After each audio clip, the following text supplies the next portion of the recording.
this is Max Maji, and you're watching Pass Controller. I don't know what I'm doing here. Stay tuned.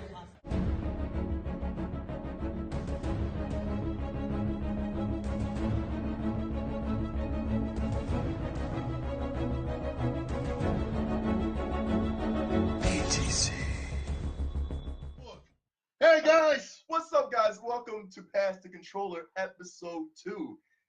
My name is Mark Cards. I'll be your host for today. And with me on my left side, we got Brian, civic-minded Lessig. What's up, man? Yo, man. And to my right, we have Eric, the Smoke 007 Moran. Psycho Crusher! That's Psycho Crusher. Now, mind you, that Psycho Crusher broke the internet earlier, man. So as long as we're still here, we're fine. As long as we're still here, we're fine. And thank you to the people that joined in. What's up, everybody? We'll get to you soon. We'll probably do some shout-outs later on, man. But we're going to get to, what we've been talking about. So what have you guys been playing to start off with? Now, civic-minded. Well, what you got? What you been playing this recently, man? Okay, so went into this a little bit earlier, but the big games right now, I'm playing Prey for PS4. That's a good game. Awesome game, survival horror, first-person elements, very cool game.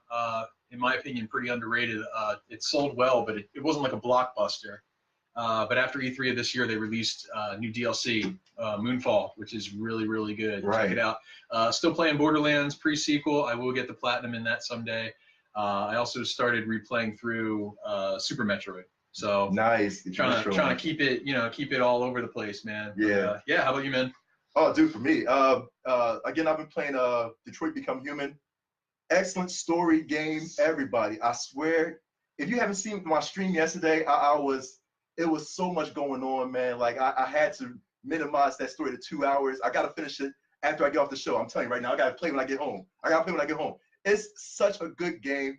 It basically like kind of reflects what we're going through now. You know what I mean? In a sense. Yeah. You know. So yeah. See, now I played it already. So yeah. So you already emotional. It's an emotional roller coaster. Yeah, trust me. It's on a lot of levels. Even a lot of people, I was explaining on my stream that a lot of people are just having controversy of what they think, what those stories, what they meant. You know what I mean? How do they reflect to society today? And I'm like, guys, it's just a game, but it's so deep. It's so deep. Without giving anything away, I know it's story-driven. How do you gauge the emotional impact versus games like Life is Strange and Captain Spirit? I know you played the Captain Spirit. I did play the Captain Spirit. Yes, I did. The Captain Spirit was also good too. Oh man, it's just a Captain Spirit.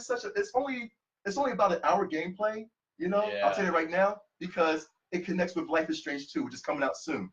But Captain Spirit, Life is Strange, and Detroit are like in the same ballpark. They're in the same field. You're going to get affected by it. Trust me. It's going to touch you in some kind of way, you know. And I encourage you guys to go ahead if you're a player that likes to be story driven. You know what I mean? That likes to get a good story. I mean, right now these games is pretty much like movies these days. You know. Really? Well, I mean, like Detroit for me when I was playing Detroit. Right. It's very few and far in between games that really pull up my emotional like the story is so strong, but it brought me to didn't bring me to tears, but because of so much I can identify with it of what's going on today, especially you haven't for those who played the game will know what I'm talking about. There were certain moments through the streets, and that's all I'm going to say on that. People that know what I mean by that have played the game will understand. But it's very emotional because there's so many outcomes to the stories, and so it will make you want to go back and say, okay, I want to know what happened if I went this path. God bless the guys who put the story, the game developers who put the story together and all. Man, they spent hours. They said over 1,000, 2,000 pages of script of possible endings. So again, I highly recommend Detroit Become Human because it is a game that you will be like talking about. You know, some people will be like, well, it's not a moving type of third person.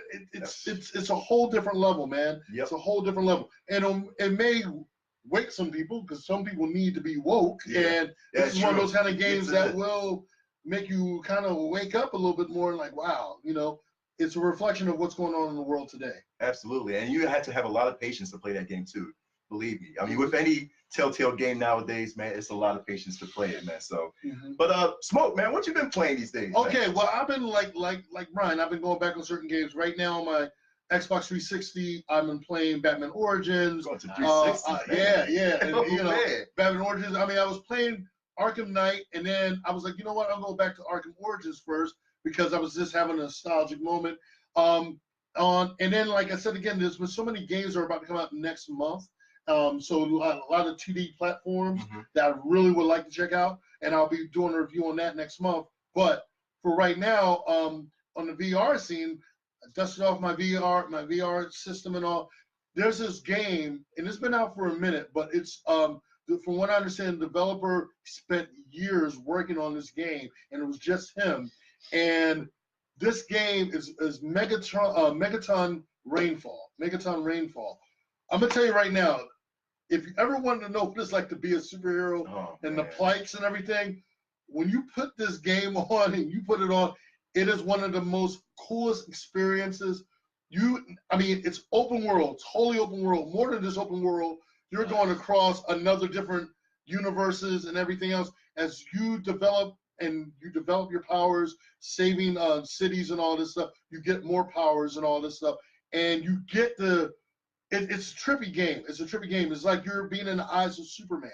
To give you an example, it's like having the powers of Superman and seeing everything from his point of view, but you're playing as Superman.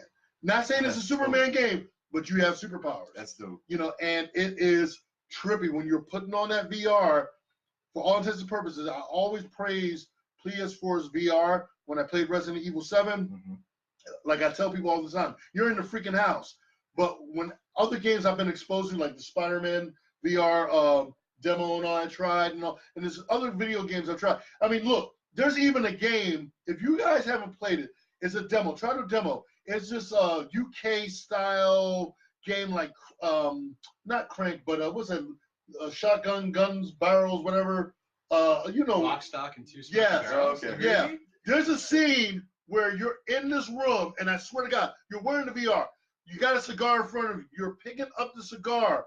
You're intaking the cigar, and you're blowing it out. You're actually blowing smoke out, and you're wearing a VCR. VR gear, man. And you're smoking. I mean, I was telling Mark about it. I was like, Mark, you're picking up and I'm like, yo, smoke is coming out. What the hell? I was scared. So, like I said again, Does it give you lung cancer? Yeah, hey, open. I was like this, smoke free. But again, I highly recommend if you don't have a VR system for PS4, get one. Any game just about first-person view from that, I'm telling you, the game is amazing. But Megaton Rainfall, I highly recommend you get. I've been kind of caught up on that, and I'm like, okay, I'm gonna take a break for a minute. Yeah. Because again, you'll get caught up in playing it and want to save the world and everything else going across one end of the planet to the next. So had a lot of fun with that. That's freaking awesome. You know, with and just that hype right there of how the PSVR is actually going, and I told you last episode when we did the game beta the show, and I said my priorities was set as far as getting consoles. And I said I was gonna get a Nintendo Switch. I'm gonna get the PSVR. I just got the Nintendo Switch yesterday. I'm definitely getting the PSVR next, man. Yeah, thank you, everybody. Peer pressure works. Yeah, the peer pressure does work. Yeah, and I'm enjoying every bit of peer pressure too. So if you haven't had the Nintendo Switch, go and grab it too, man. But with that review right there, with that superhero VR game, man, I want to try it. I'm going to probably have him try it after the show. Go upstairs and put on the head console. Oh my God! So he can lose his mind. So what do you got for us, man? Well, you know what? We have this thing going on that I'm seeing in the news today, man, and a lot of people are talking about it now, and a lot of speculation. It's so early. It is so early for this console war to be happening, but yet everybody's talking about it. Everybody's trying to figure out what's going to be the battlefield. Who's going in the ring? Right now, we know that PS5, and mind you, it was so funny because I don't know if you saw the post. This is they showed the PS5. This is obviously fake. Trust me, it's obviously so fake. garbage. Obviously it's fake. Garbage. And let me tell you something. I got the specs right. The so-called specs right here. They're talking about Air HDMI, 8K, DualShock 5, Bluetooth 5.0 wireless charging. I'm like, really? When I first looked at it, I'm like, some graphic design student put together that thing, for like a grade. I'm like, it's nice and all, but like, how would you? I love when people leak images and stuff of things that I mean, there's absolutely no earthly way anybody had access to a prototype that looks like it's in like a all white room, no background. It's all like perfectly staged. I'm like, you freaking break. And the controller is terrible looking. It has a screen on it. It looks like it's like duct taped off of like a Nokia 3360 cell phone from like 2005. I'm like, get out of here, man. That stuff is so fake. And I'm thinking like, why does the controller look like they're trying to knock off Xbox, man? Yeah. Like it's so weird. And so, but the thing is though, with those leaks or so-called, leaks and all that you see, I don't want to think Sony's not that dumb to put it out there, to put their specs out there. And see, I don't believe anything until Michael Pachter says it's true. I mean, I'm kidding. But see now, along with the PS5, and I want to get you guys' opinion on it. Now, of course, Xbox, they have to bring about a new system as well. What do you think the new Xbox console is going to be called? I want to get your opinions on it. What's the next Xbox? We have Xbox One now. And I want to get you guys on the chat as well to chime in. What's the next Xbox console's name? We have Xbox One. So what's the next one? What, Xbox Snake? Xbox. I mean, what, they came up with Scorpio? What was they came up with? Five Deadly Venoms? I don't know. Like, seriously, they always have, we got Xbox Millennial or something like that. And I'm like, come on, show me what you got. Show me some first-rated AAA games for that system. I'll tell you exactly what it's going to be called. First of all, because the first one was called Xbox, and the second one was Xbox 360. So they were moving it towards like a three-dimensional sort of name.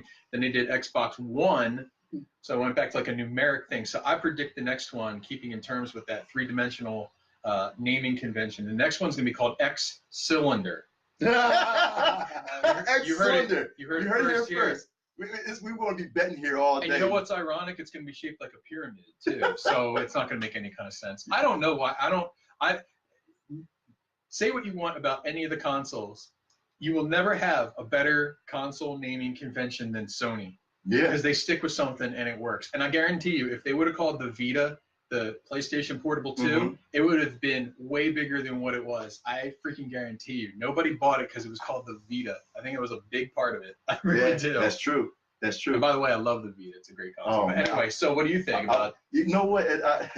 It's so funny now, which I can't really bet what Xbox is going to do. I mean, they could do Xbox 1.5.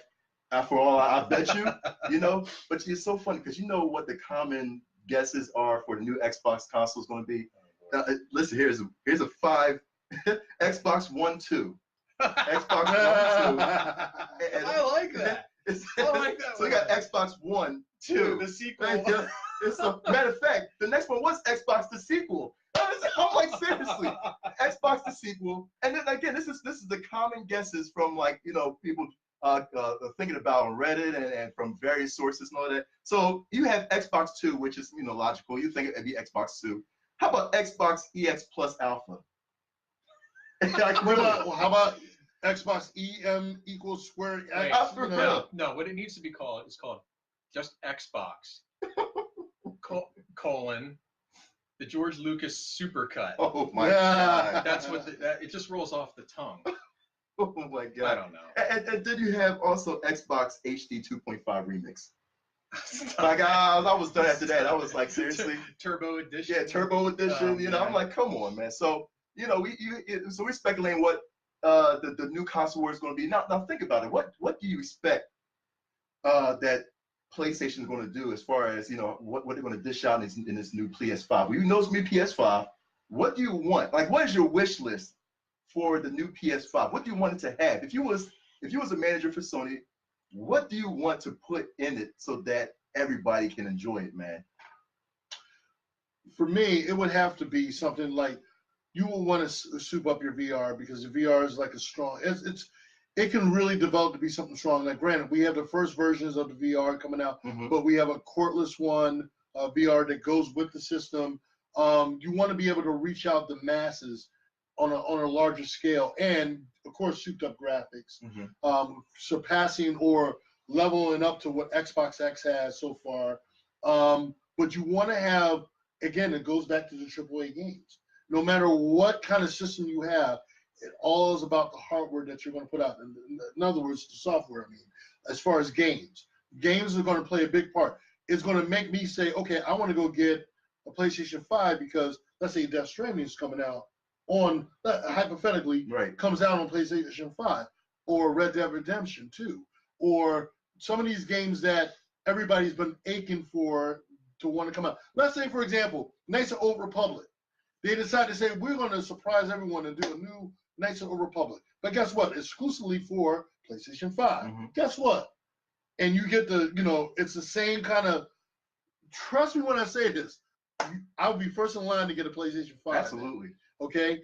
But you want to have incentives that are going to make people say, okay, to want to put out that kind of money, the dish out $500-$600. What am I going to get in return? What are you? It's like going out on a date and saying, okay, this is what I'm going to do. I'm going to take you out to dinner and all this stuff. What is it going to take for me to go out to dinner with you? Okay, you're going to take me on a nice cruise. What is it? So for me, it's about what can you offer to the masses, and something that other systems and other companies have not done. Yeah. I mean, I think we're getting into the era now where I think solid state hard drives, we're talking 8K resolution. You need, I'm 120 frames a second. I mean, well, that's like pie in the sky. Yeah. So? Yeah, right, true. I mean, yeah, there's a wish list. I mean, you need everything.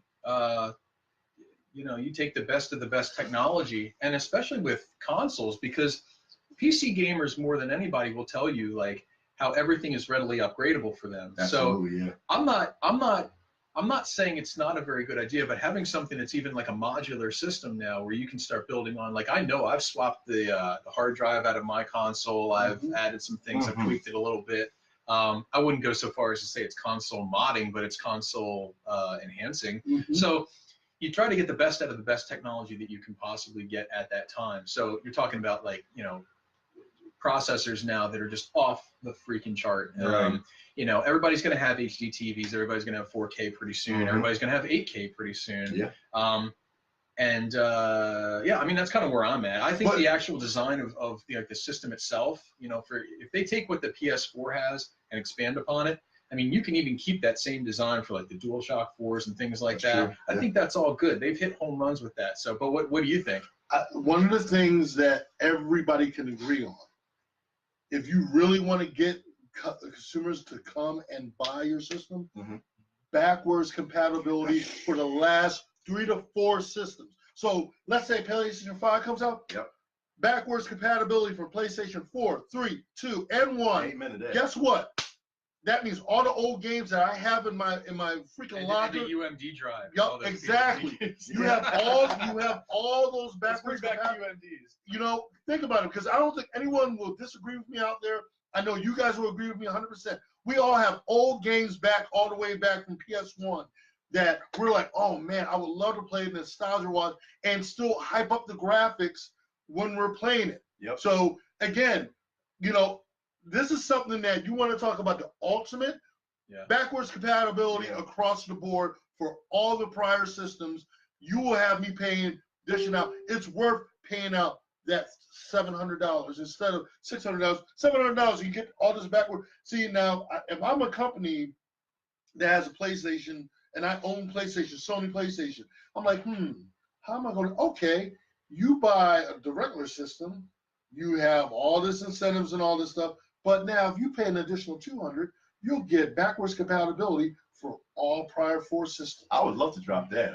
See, the thing is, you're hitting a nail on the head too, because on a long enough timeline, games survive in disc form or cartridges or even digital, but consoles are finite. Consoles, there are only so many. I mean, even when you talk about super mega popular consoles, even you're talking about like the NES, the original Nintendo Entertainment System, they are now somewhat becoming a little scarce because they die. I mean, they just don't, I mean, other companies will come out. I know Hyper King comes out with like the Retron systems and things like that. But if you really want, like you're not something that's third party. If you want original hardware, if you're a collector and you're an archivist or whatever, and you have a collection, you really do want that original you know what, you want that original form factor. Yeah. You want that console. So yeah, It's like I'm a relic, totally, basically. yeah, I'm with you. And I think one of the best things Sony ever did was with the original PS3s, you know, that were like 500 pounds. But I mean, yeah, they had capability in there. You could run PS1, PS2 games, and PS3. So I don't know why that gets abandoned. I mean, you reward your customers with it. And personally, somebody needs to explain to me why it hasn't yet been done. I don't hear any kind of real technically acceptable answer other than just people say it can't really be done. It's a whole other thing. Like, it's not. Anybody who toys around with emulation on PCs and Raspberry Pis and things like that, or even PSPs, you know it's not very difficult. Well, here's even another thing. A lot of people don't know. When you have certain systems like PS4, PS3, PS2, there are certain things within the console, certain things within the system that a lot of people don't know, and all you have to do is unlock them. You think they purposely, or you think they just accidentally put them there? They purposely put them in there for people like us to go in and say, hey, we can unlock this, and unlock, where we can now play this game, where we can expand the memory, we can do this, we can do that. You didn't think that this didn't happen, and I remember when PS1 came out, and I would get Japanese imported games. That's right, yeah. And I had it modded where I could play Cowboy Bebop, okay, from Japan. I could play Yamato. And even though it was all in Japanese, guess what? It was worth, because again, you get these exclusive games that you can't get here in the States. It's a little bit different now because now the West is more embracing Asian culture and all. But back then, when I had to play a PlayStation 1, I remember when Dragon Ball, nobody knew about Dragon Ball over here. And I was like a big Dragon Ball fan. And I remember I had the first couple of Dragon Ball games, Super NES, and everything. And I'm like, holy shit, oh my God. And I'm like, oh my God. Now it's like, oh, Dragon Ball. You know, but back then, I had to get it modded in order to play these awesome games. Resident Evil, the uncut version of Resident Evil. Biohazard. Yeah. When they showed his hand getting severed and all that. They didn't show it here in America, but if you had the Japanese version, you got to see everything. Yeah, but then you never got those cool lines like, I hope that this is not Chris's blood. I will give this to you, Jill, the master of unlocking things. That's a whole other story. But see, that's the thing with like you said, with backwards compatibility. And see, that's why I praise for a part Xbox for doing that. You know what I mean? Even though, but they don't have that, you know, those games to pretty much entertain us with, you know what I mean? But even though they thought about it first, and that's the thing too, and if PlayStation does that, this will be a whole level up for them, you know? And it's the same thing for me. I would really say that you guys hit it on the nail. And for me, it's like, I mean, I would rather have so much more memory, man, you know what I mean? Besides the PS4 Pro and all that with the 1 terabyte, how much we average on a console cycle with maybe what 2-3 terabytes, probably maybe more than that. Well, you know, something with you, but it's like you gotta think about it, how much you you know, download your content. You know what I mean? How much space you make. You know what I mean? Or you take up in your system. For me, 1 terabyte is not enough. You know what I mean? If any of these between PlayStation and Xbox, listen, I would say give me 5 terabytes. I'll be satisfied. Well, games are getting bigger too. Yeah. I mean, if you're talking about like the next generation, you're going to talk about like, you know, 16 terabytes and upward. And I know it sounds funny to talk about when some games nowadays are still, you know, anywhere from like just over a gig to up to 50 if you're playing like Grand Theft Auto or something like that. Well, look, it was unheard of maybe a couple years back. If you were to tell me now that we'd be using terabytes on consoles, I'd be looking at you like you're insane. Yeah. So, I mean, like I have what, terabytes on, and I'm just sitting there like, wow. Whoever thought? Exactly. You know? So we're talking about the next generation of consoles here, and this kind of parlays into a really good question we recently had online. So this comes from Sasha Cooper. She asked us, can you discuss Sega's unfortunate demise in the console wars?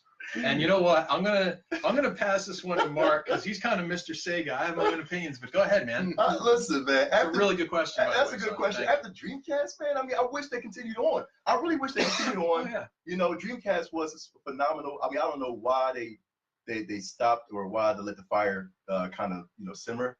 But I guess, you know what, they're just comfortable with pushing games out and being in the limelight, man. You know, that's what I feel like. I don't know why they won't jump back into the console wars. Well, first of all, because the console wars is being taken over by Sony and Microsoft. You know what I mean? Sega can't really touch them now. You know what I mean? Like, I don't think they could touch them. You know, maybe if they bring out Dreamcast 2, it probably won't sell that much. I don't know, because again, everybody's mind is focused on either or, one side or the other. You know, Sony or Microsoft. There's probably no room for Sega. I wish. It always came down to creative control at Sega too. Yeah. I mean, Nintendo was always very streamlined, for better or worse. Even though they made some crazy decisions over the years, I mean, Nintendo's still going strong, and it's because of that single-mindedness and that tenacity that they're still around.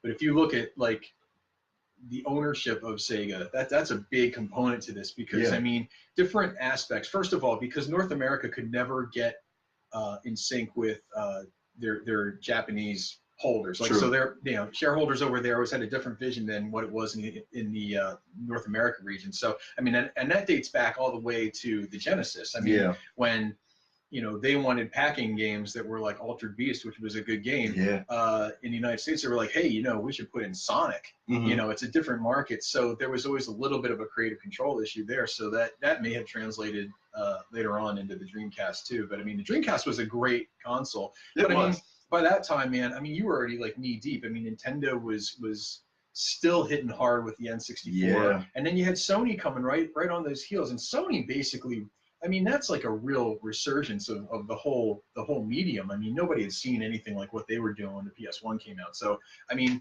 and I know that they intersect. Those timelines are all kind of jumbled now. But we only remember who wins in the console wars. We really don't remember the losers sometimes. That's true. So, I'd love to see Sega make a comeback, but I think we talked about this a little bit last time. There's no room for number 3. Well, okay, maybe I'll tell you what. There probably is room for number 3, which is right now Nintendo. But there's no room for number 4. Right. That's true. That's true. No room for and see, and along the lines with that, and I want to get you guys' opinions on it too, because now it seems like there's a new challenge on the horizon. I mean, I'm really hoping that this is true, and we even see like past examples. But now there's speculations with Google trying to come up in the mix and being in the console wars. How can Google actually separate themselves from the juggernauts like Microsoft and Sony? What can they do? And I think didn't Nvidia come out with a console too, or and they tried and they was like they dropped off the face of the earth or whatever. So what can Google do if they jump into the fire and separate themselves and get themselves in the spotlight per se? Well, I predict that what will happen is they'll probably come in strong in the beginning because they have the money to do it. But like all companies that try to come in and try to compete with some of the, we've seen it so many times. They'll probably last for maybe no more than 6-7 months, but eventually it'll slowly start dying out to a point where you'll be playing mobile games again. And I mean, seriously, I think there are a lot of great mobile games out there. I wish to God they can transfer to console because there are some really good games. But at the same token, the reason why they're mobile games is there's a reason why they're mobile games. Because either the company is not big enough to be able to cross over 2 platforms, and you got Google. Look, they tried the thing with like Amazon. They tried that whole Google thing, and it worked to a point, but then it didn't make any noise. Amazon is still going strong with their little device, Alexa, whatever the hell they're calling it today, and Google kind of just phased out. They had a little scope thing. I think it was Google. They had a little Google Visor. Nobody. We haven't heard anything else since then. So again, they have great ideas and great tenacity to say, hey, I want to take this on. We want to see, and it may surprise everyone, but it's highly unlikely. They may come in strong in the beginning. There's going to be a lot of media attention. Well, Google's trying to tap into the video gaming world, and unless they get unique exclusives from certain companies, game developers, you have game developers that might have left bigger companies that are now saying, okay, we're going to go to Google and we're going to put out the games that the fans have been asking for, and they have license to do it, and Google bought them. That's the only way I can see that happen. To me, it makes more sense for Google to be a game producer or a designer. Like make games, don't make hardware. I mean, they're good at a distribution platform. They would be like Steam or something like that. And every other company who has essentially like entered the market like post Atari, you know, has always been a developer first. Like Nintendo made games before they made consoles. Sega made games before they made consoles.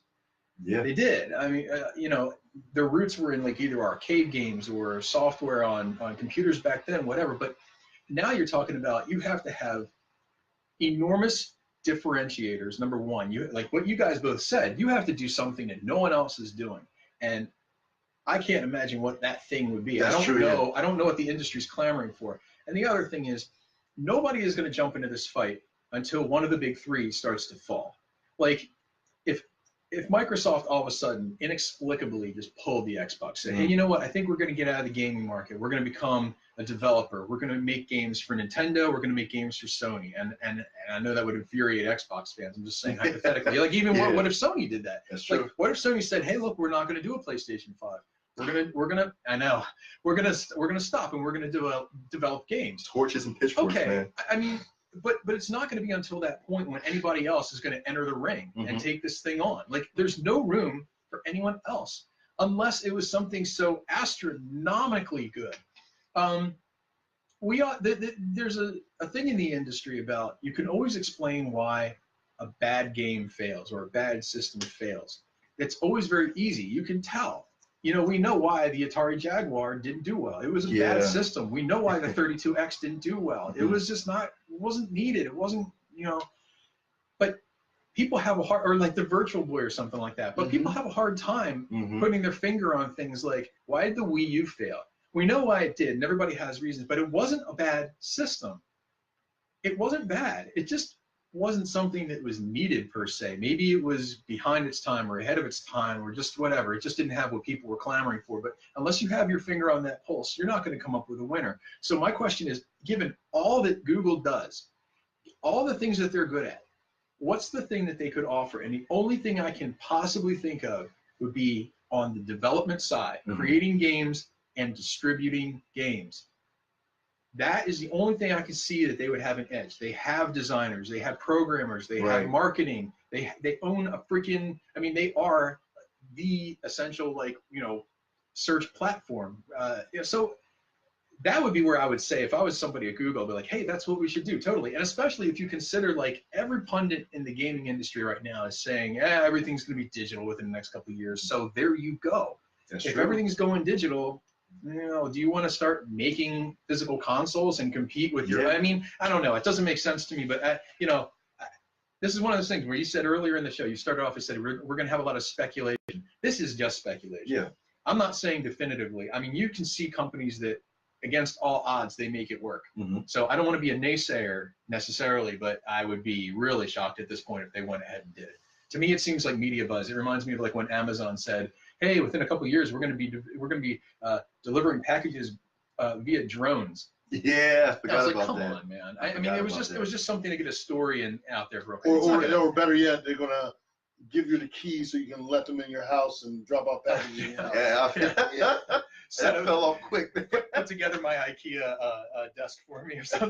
Like come home and I don't know. But yeah, you know, that goes along. Matter of fact, even it's a great comment. Matter of fact, I just want to give a shout out to Joseph Bailey. Thank you for this awesome comment. He said, going back to the Dreamcast, he said it was great, but in comparison to other consoles, it didn't have many games to offer, man. And another good point along those same lines, a lot of the games for the Dreamcast weren't localized very well. That's true. Yeah. You know, they rushed them to the North American market so quickly. Like a lot of them were very like typical like Japanese style games, you know, some JRPGs, things like that, but they weren't really localized very well. So it almost felt like they didn't take the time to develop anything for what would typically be like applicable to a North American audience. And I mean, I don't know, read into that what you want, because personally, like I really like those kinds of games, but I know some people don't. Right. Like some people are not gonna like, you know, play like, you know, Suda 51 game versus like something that's like a typical, you know, North American style platformer or something like that, like Panzer Dragoon or something like that. I don't know, but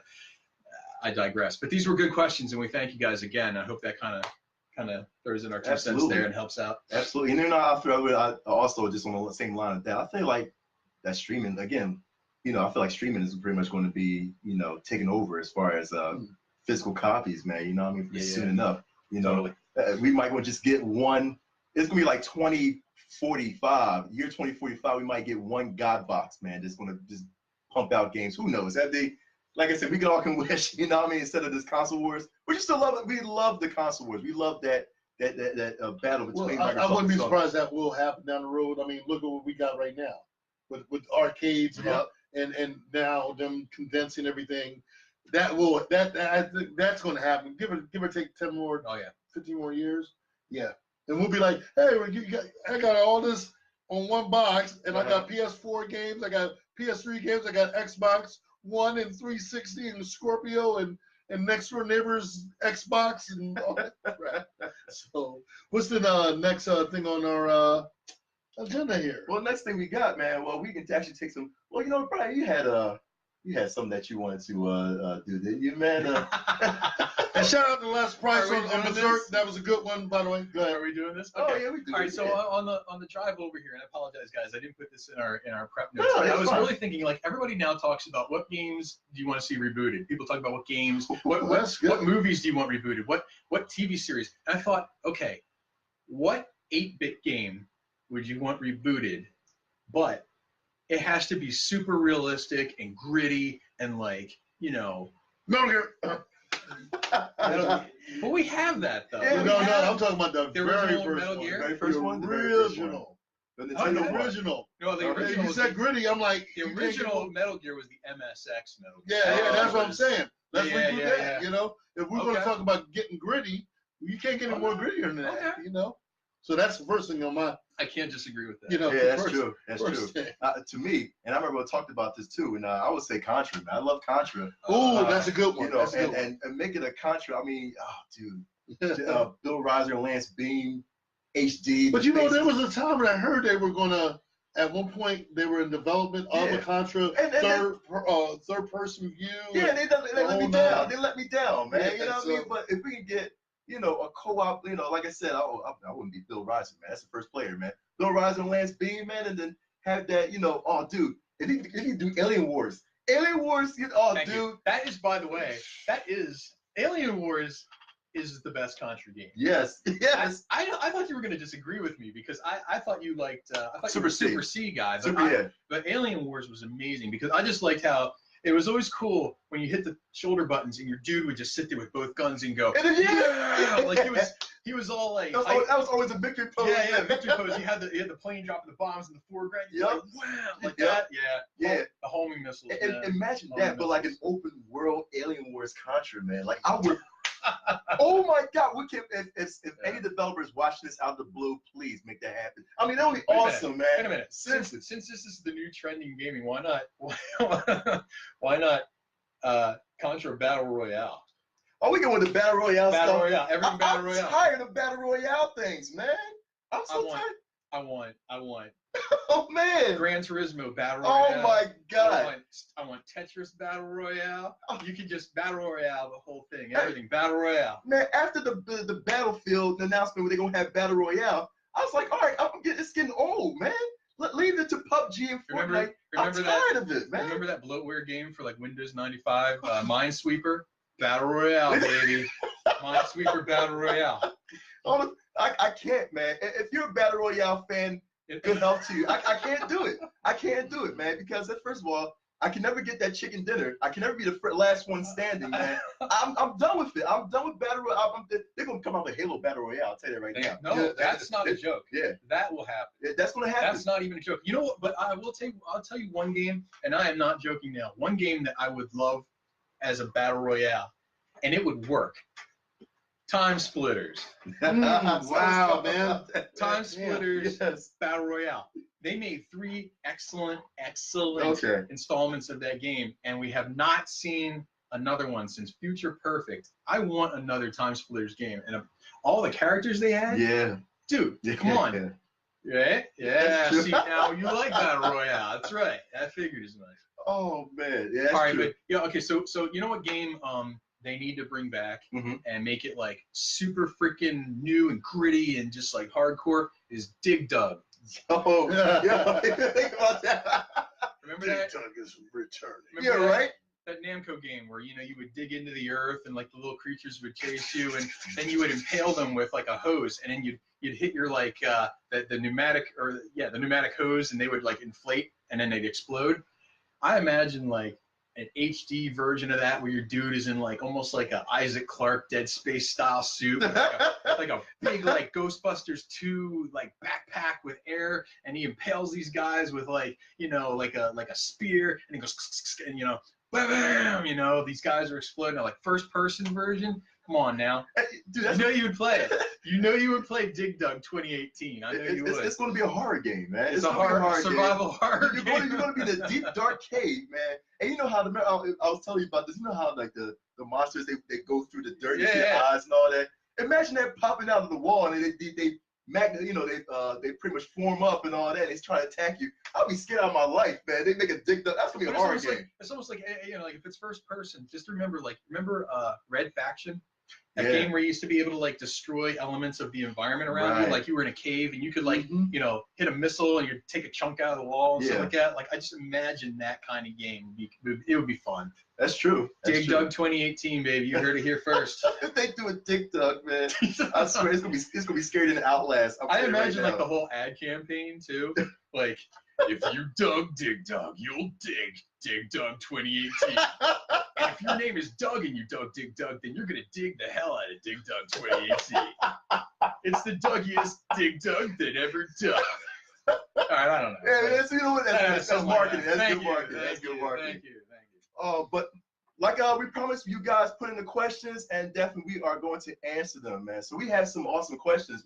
We'll answer a few questions now. We got the time to a little bit of time that we have. Yes. So what questions do we have? So another good question we have from Amber Leonhardt was, so we're not hanging out with Nikki? We are hanging out with Nikki. I was just kidding. I wasn't here. It was one of the questions in the thread. I'm sorry, I just had to put that in there. Okay, so shout out to Nikki. There you go. All right, there we go. So Tyler Adam asked a really good question. I like this one a lot. So what are some of the games that have impacted you guys the most, to the point where no matter which version you have, you always play it? Ooh. That's an awesome question. Damn. Oh my God. Give us a second here. Yeah. All right. Well, you know what? To me, oh boy, what impacted me the most? Man, that's Tyler. Great question, man.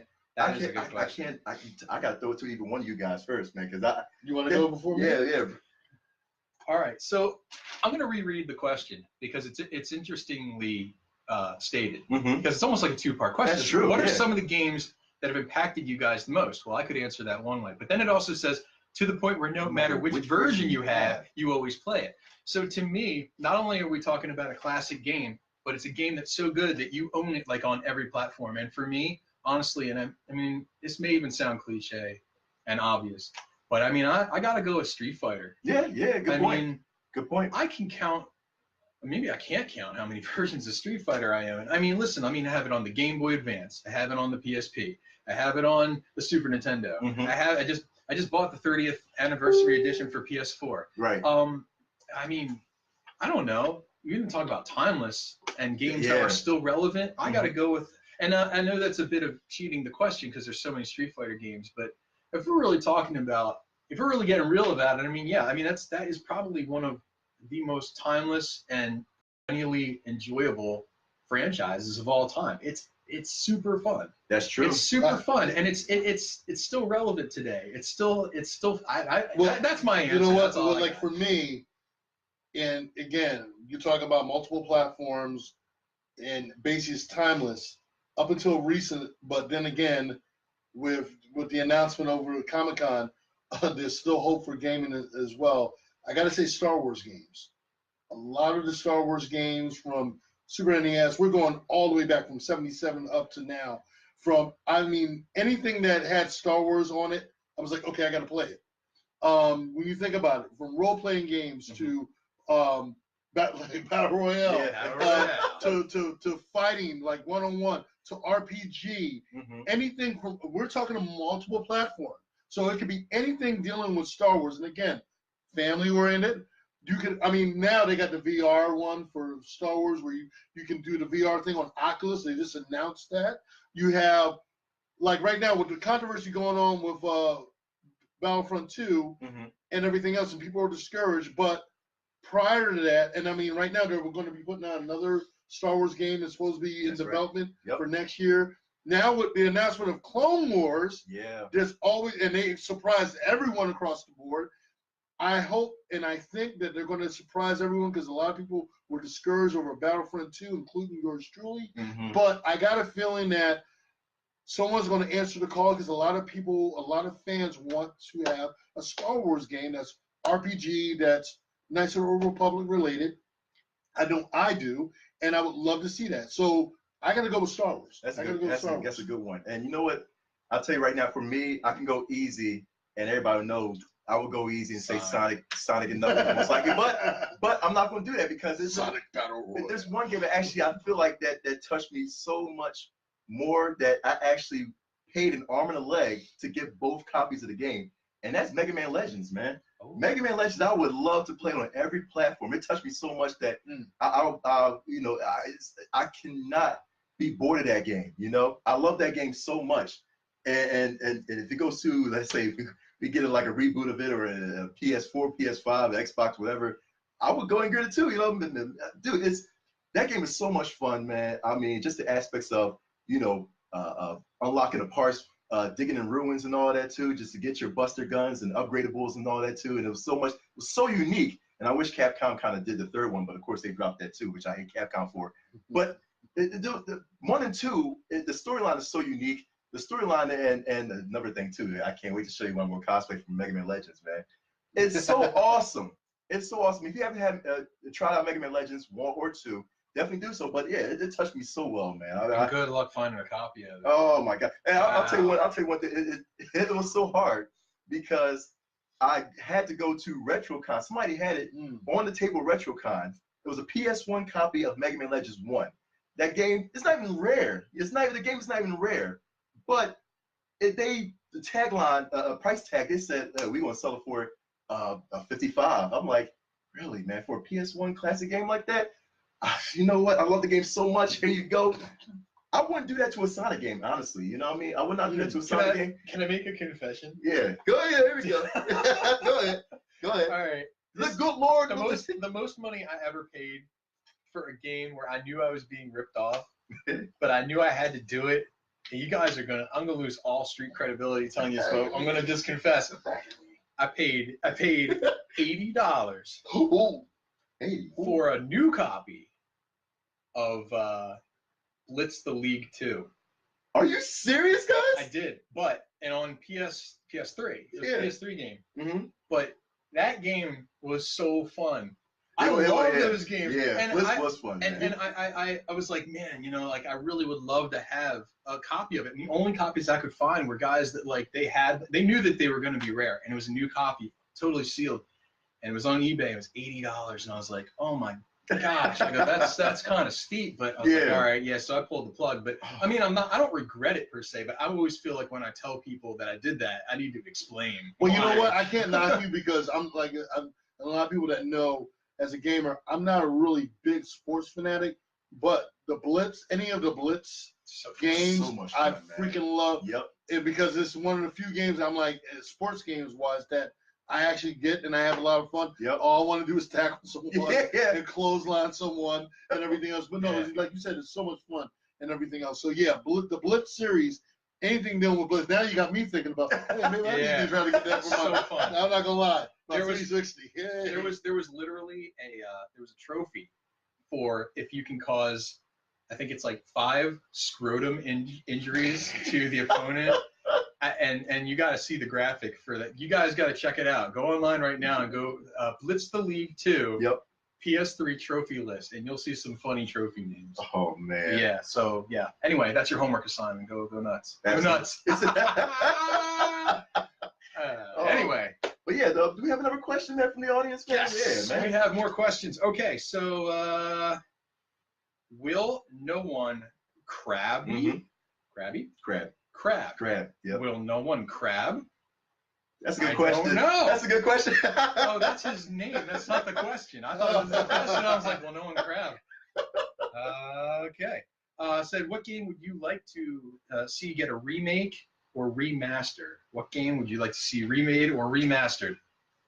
And see, we coming out of an age where there's like, you know, we Now had they got Crash, Resident Evil 2. Resident Evil 2, Yeah. Spyro's coming out, man. Like, what game would I love to get a remake or a remaster? Legacy of Kain. Ooh. The Legacy of Kain series. Wow. Yes. Yeah. Legacy of Kain. I really want that to come back in a bad way.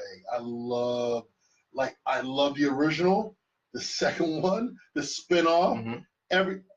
Bring back, reboot Legacy of Kain. Just letting the developers know. Reboot it. Reboot. I feel like a remake of one of my favorite RPGs of all time. No, it's not Final Fantasy. It's Xenosaga. I love Xenosaga, and I feel like that.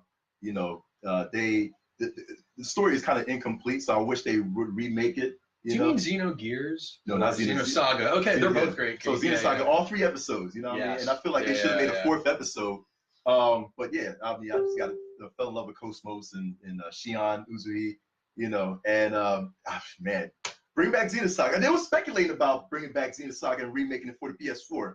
What happened to that? But I don't know. You know what I mean? But you know, like I said, it's all, you know, promises. It's wasted.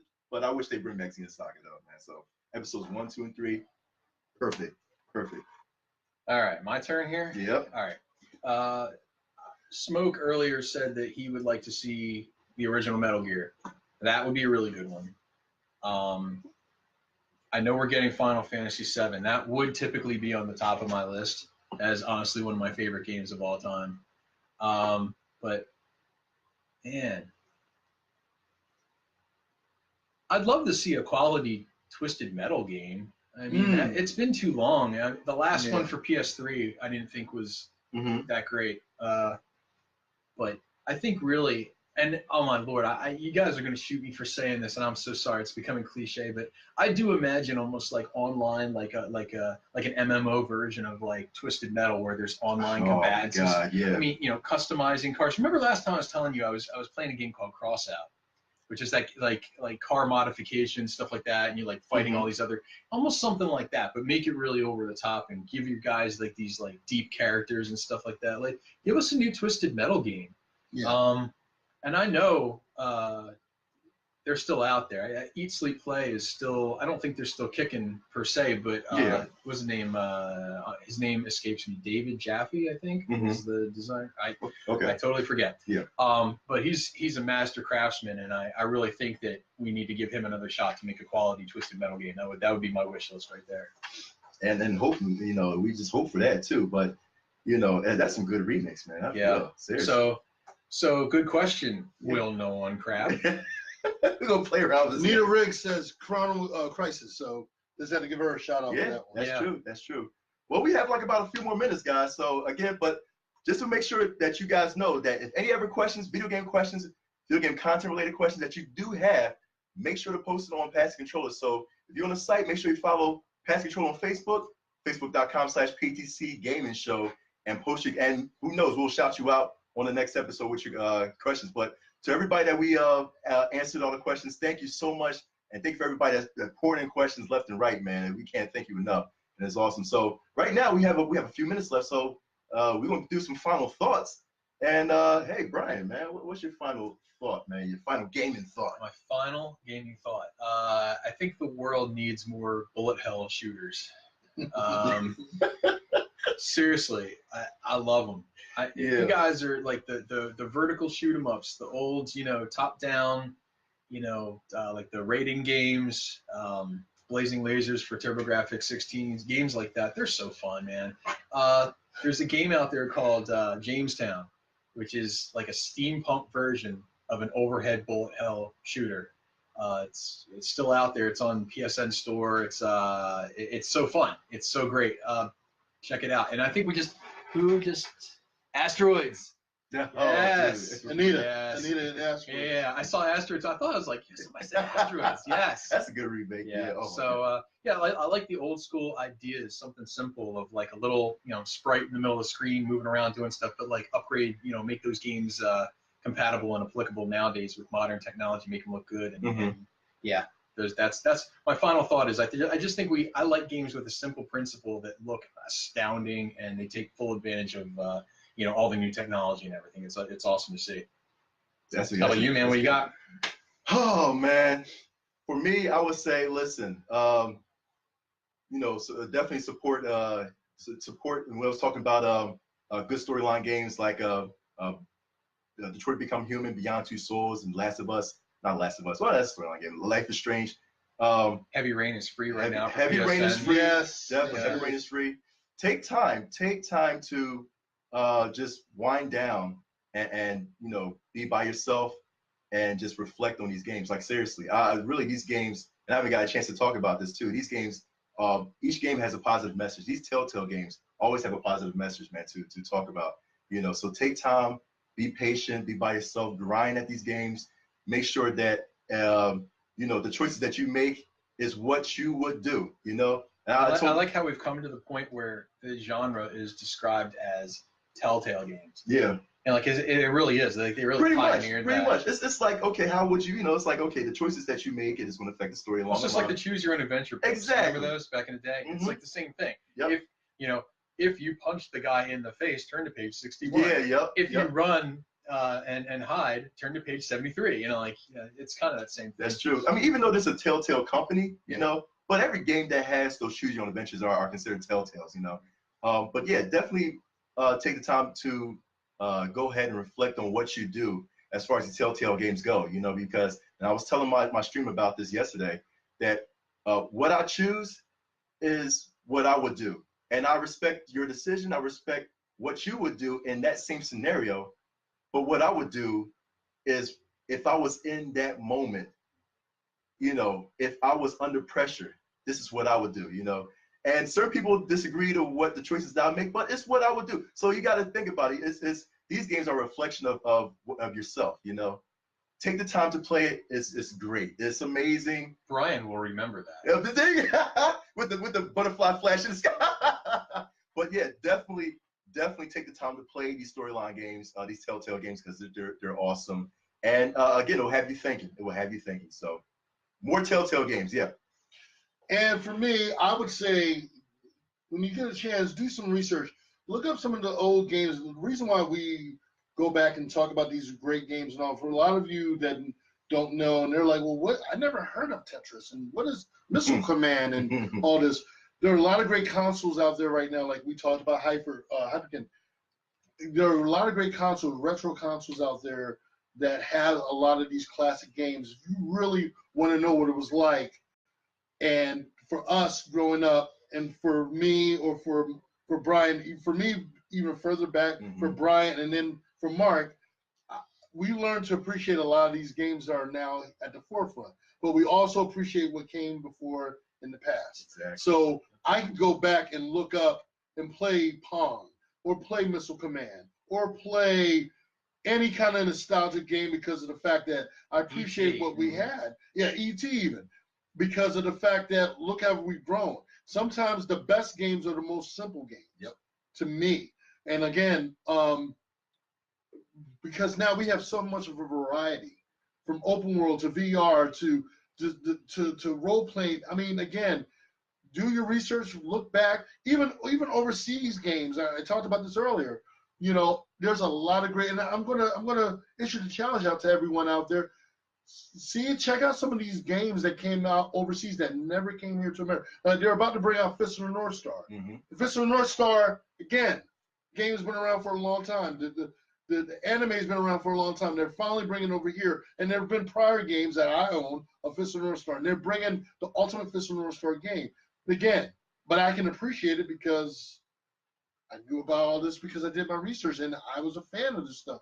Learn and check out all these great retro games. Support all these retro games that are coming back into now full swing for a lot of people. Do you know there was a Fist of the North Star game on the Game Boy. The Japanese version of the Sega Master System. Yep. But when they ported it to the United States, they changed it. They called it Black Belt. But originally, the character in it still, the characters still resemble the characters, but you're like, what? Why does this look familiar? But yeah, that was one of the first Fist of the North Star games, and it's actually it's pretty good. Like some people, it gets mixed reviews, but I liked it. I just thought it was good. So yeah, that's pretty awesome. Black Belt, Sega Master System. But they did the same thing with Lupin. Where we had the video, what was it? The castle, something castle, and oh yes, and you have to. And I'm like, wait a second, that's Lupin the Third. But it was pretty cool back then. As a kid, I didn't know any better. Then I got older. I'm like, hey, this shit is on Netflix right now. And I'm like, wait a second. You know, so yeah, like I said, learn to appreciate the past or what we have now and, you know, present now. And what can be happening in the future. Absolutely. So definitely do your research, guys. But with that being said, that is the end of episode 2. Thank you guys for joining in, jumping in, and conversing with us. You guys are awesome. Make sure to help us all out. You like this video, you go ahead and share with all your friends, all your gaming friends, friends that are pretty much going to be gamers. I want you to share to everybody, please. And make sure that you do follow Pass the Controller on Facebook. Again, that's facebook.com/PTC Gaming Show. And with me, Mark Douglas Carter, Brian Civic Minded Lessick, and Eric the Smoke Moran, we like to say, game on, baby.